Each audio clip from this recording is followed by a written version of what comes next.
सर्वश्रेष्ठ अनुभव है। लेकिन रचनाएं तो आपने बहुत सारी पढ़ी ही हैं, देखी ही हैं। इसके अलावा अभी हमारा नाट्य मंचन होगा जिसमें आप एक अपनी बहुत अच्छी कहानी जो अधिकतर बच्चों को पसंद होगी वो भी देखेंगे। मैं आज जो आपके सामने उपस्थित हुई हूँ, मैं मुंशी प्रेमचंद जी के जीवन व्यक्तित्व के बारे में आपसे कुछ चर्चा करना चाहूंगी।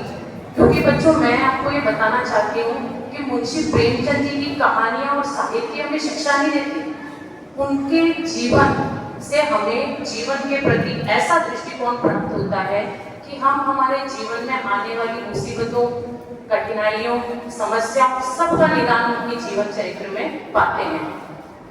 तो यहाँ मैं देखूंगी कि हमारे मंच संचालन में जो छात्राएं हैं उन्होंने उनके जन्म, माता पिता, इन सबसे संबंधित जो अगर मैं बातें बताना चाहूँ तो ये तो उनका साधारण परिचय होगा। मैं बात करना चाहती हूँ कि असाधारण व्यक्तित्व की। मैं आप सभी को ये बताना चाहती हूँ कि मुंशी प्रेमचंद जी जो है वो केवल एक नाम से, मुंशी प्रेमचंद जी के नाम से ही नहीं जाने जाते थे। वो उनका जन्म नाम था धनपत राय, और धनपत राय से प्रेमचंद जी बनने की जो उनकी कहानी है वही उनकी असाधारण यात्रा है। आज हम सुविधाओं की मांग करते हैं। आप भी जब सुबह विद्यालय के लिए निकलते हैं, माता पिता से कई आपकी अपेक्षाएं होती है कि हमें ये भी चाहिए, हमें ये भी चाहिए, इसके बिना ये नहीं हो सकता, इसके बिना वो नहीं हो सकता। लेकिन मुंशी प्रेमचंद जी ने जीवन में कभी इन समस्याओं को लेकर किसी से शिकायत नहीं की। मैं आपको बताना चाहूंगी कि जब वो केवल 7 वर्ष के थे तभी उनकी माता का देहांत हो गया था। हम जानते हैं माता का हमारे जीवन में क्या महत्व होता है। और जैसे वो बड़े हुए, मात्र 16 वर्ष की आयु में उनके पिता ने भी उनका साथ छोड़ दिया। 15 वर्ष की आयु में उनका बाल विवाह हो चुका था। घर की सारी जिम्मेदारियां उनके ऊपर। फिर बचपन से मेधावी थे, पढ़ने की उनकी बहुत इच्छा थी, पर पारिवारिक स्थितियां ऐसी बन गई कि अब बच्चा करेगा, या तो वो अपनी पढ़ाई को प्राथमिकता दे या अपनी जिम्मेदारियों को। मुंशी प्रेमचंद जी एक अच्छे लेखक ही नहीं, अच्छे एक व्यक्ति भी थे।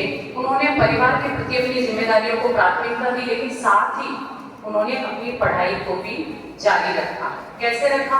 इसके लिए उन्होंने बहुत प्रयास किए, ट्यूशन पढ़ाए और भी कार्य किए, और उनसे जो भी उन्हें जो मिलता था उससे वो पहले परिवार की आवश्यकताएं पूरी करते थे और फिर स्वयं की पढ़ाई के ऊपर खर्च करते थे। लेकिन इसमें उन्होंने इस तरह संतुलन बनाए रखा कि वे अपनी पारिवारिक जिम्मेदारियों को भी अच्छी तरह से निभा सके और अपने लेखन कार्य को भी वो कर सके। समय पर परिवर्तनशील है, समय बदला, उन्होंने अपनी पढ़ाई पूरी करी और उन्हें एक अच्छी नौकरी भी दी।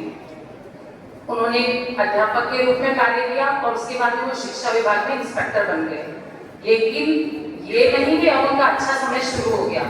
ईश्वर जिनकी परीक्षा लेता है उन्हें और निखारना चाहता है। तो आपके जीवन में भी जब समस्याएं आए तो ऐसा मत सोचो कि ईश्वर हमारे साथ कुछ बुरा कर रहा है। नहीं, ईश्वर आपको और निखार रहा है।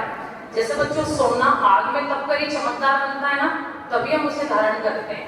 उसी प्रकार मुंशी प्रेमचंद जी के भी जीवन में जितनी समस्याएं हैं उन्होंने उनको और निखारा। जब वे इंस्पेक्टर के पद पर कार्यरत थे तभी हमारे देश में आजादी की लहर में महात्मा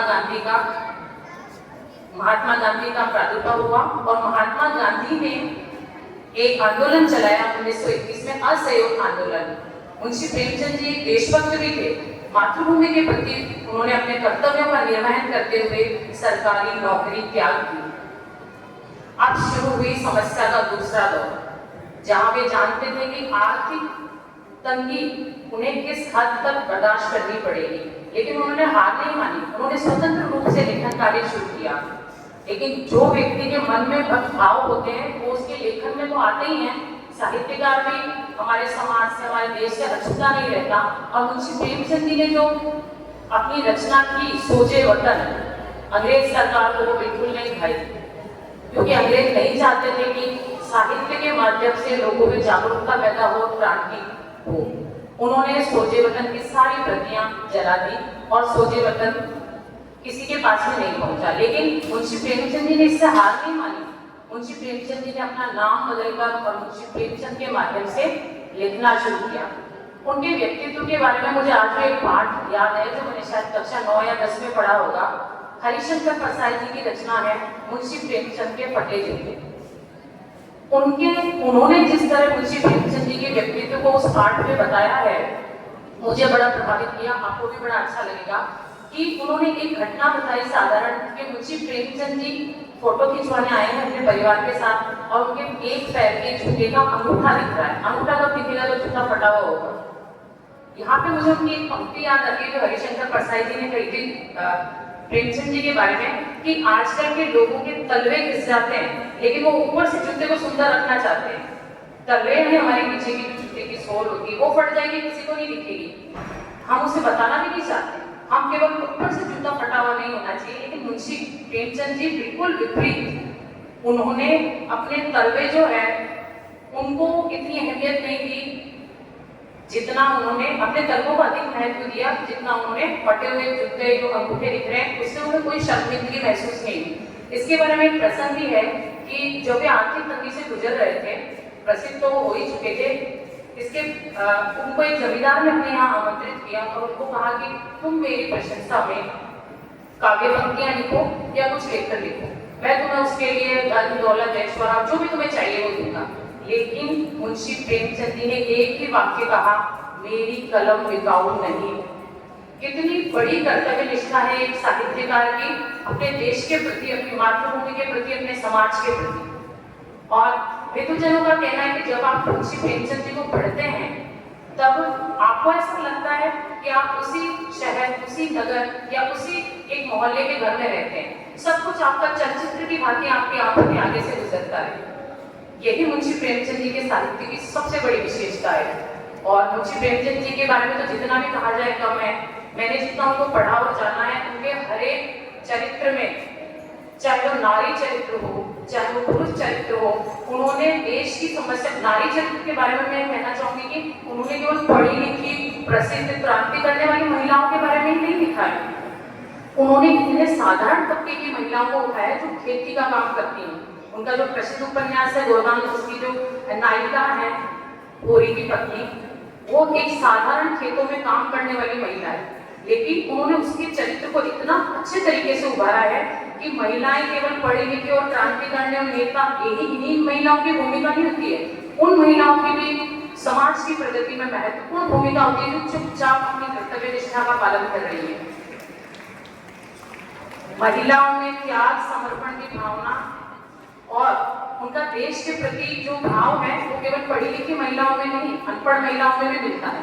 और बच्चों, हम बात करें उस समय की परिस्थितियों की, तो आज से तो बहुत अलग परिस्थितियां थी और उन परिस्थितियों में उन्होंने क्या किया, ये इस बात का प्रमाण है कि आज लगभग उनके जन्म दिवस को 150 वर्ष होने जा रहे हैं, फिर भी आज हम उनका जन्मदिन मना रहे हैं, क्योंकि उन्होंने हमारे समाज को, हमारे देश को ऐसी चीजें दी हैं, ऐसी रचना, ऐसा साहित्य दिया है जिसे पढ़कर हम आज भी, अभी हम कहें ना कि 150 साल पहले लिखा गया या 100 साल पहले लिखा गया साहित्य